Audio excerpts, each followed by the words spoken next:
Thank you, Deputy Speaker. I rise in support of this bill. This is retrospective legislation. It will amend the Great Barrier Reef Marine Park Act 1975 to waive the requirement of the Great Barrier Reef Marine Park permission holders to remit the environmental management charge to the Great Barrier Reef Marine Park Authority from 1st of January 2020 to 31st of March 2020. So this is very much taking into account the situation that the tourism industry and the businesses around the Great Barrier Reef have suffered during this period. The waiving of this charge will relieve pressure on tourism industry at a very challenging time. Because, of course, it's essential that when we reopen our borders that we have a vibrant tourism industry to greet international travellers. The industry is also essential to the communities in proximity, but of course also a major drawcard to our national tourism. Last year, there were over 2.1 million visitors days to the marine park, providing extensive economic benefits to the local economies and broader.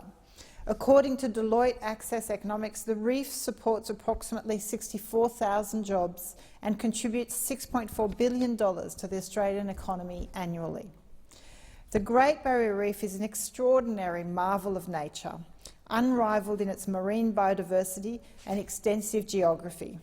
It covers 14 degrees of latitude, or over 348,000 square kilometres, making it the largest living structure on Earth. And it is home to over 9,000 species of flora and fauna, and between 1/4 and 1/3 of all marine species rely on coral reefs at one point in their life. Just last week, we saw an incredible drone footage of the 64,000 endangered green turtles swimming off Cape York Peninsula. It's no wonder that tourists come from all over the world to visit. So whilst the pandemic is an immediate threat to tourism industry and especially around the Great Barrier Reef as our borders are shut, the largest threat to tourism is not from this pandemic, but from the longer-term heating of the planet. In last year's Marine Park Outlook, the authority stated that gradual sea temperature increase and extremes such as marine heat waves are the most immediate threats to the region as a whole, and they pose the highest risk.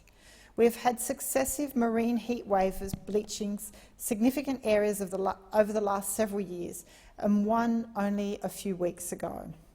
Terry Hughes, the director of the ARC Centre of Excellence for Coral Reef Studies at James Cook University, stated on the most recent bleaching, "We saw record-breaking temperatures all along the length of the Great Barrier Reef. There wasn't a cool portion in the north or a cool portion in the south this time round.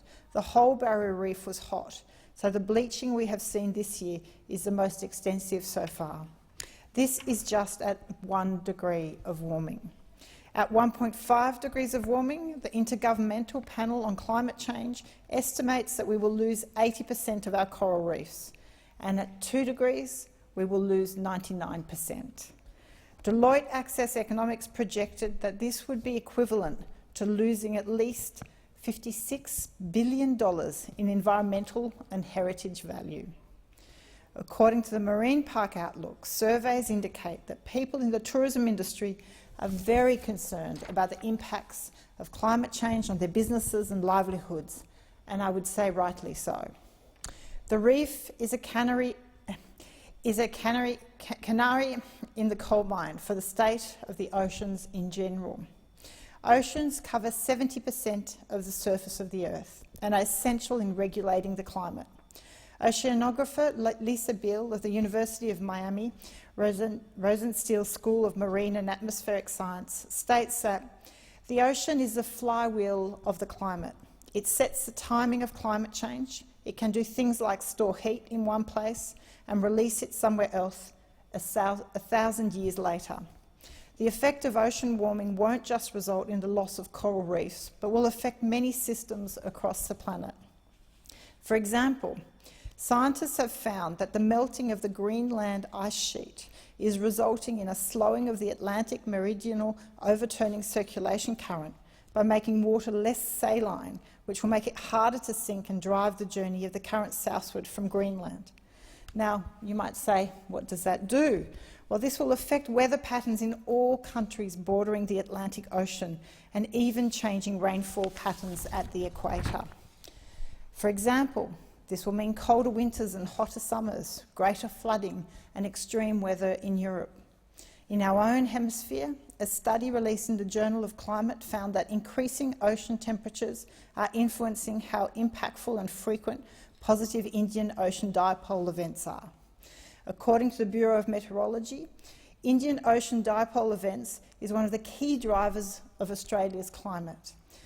It has three phases: neutral, positive and negative.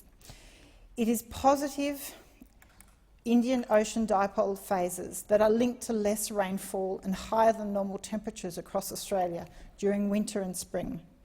And climate models suggest that the ocean warming trend will lead to more frequent Indian Ocean dipole events, and the associated dry conditions will be more intense compared to the present-day climate. The results of the increase can already be seen in the extreme weather events in south-eastern Australia, like the black summer we've just experienced. Deputy Speaker, whilst I support the measures of this bill, we must collectively act on climate change and balance our carbon budget. We cannot allow temperatures to just keep going up. Unfortunately, this government has still not made a commitment to carbon neutrality by 2050, despite the overwhelming consensus of the business sector and society in general. So I urge the government to do so before the next conference of the parties in Glasgow next year.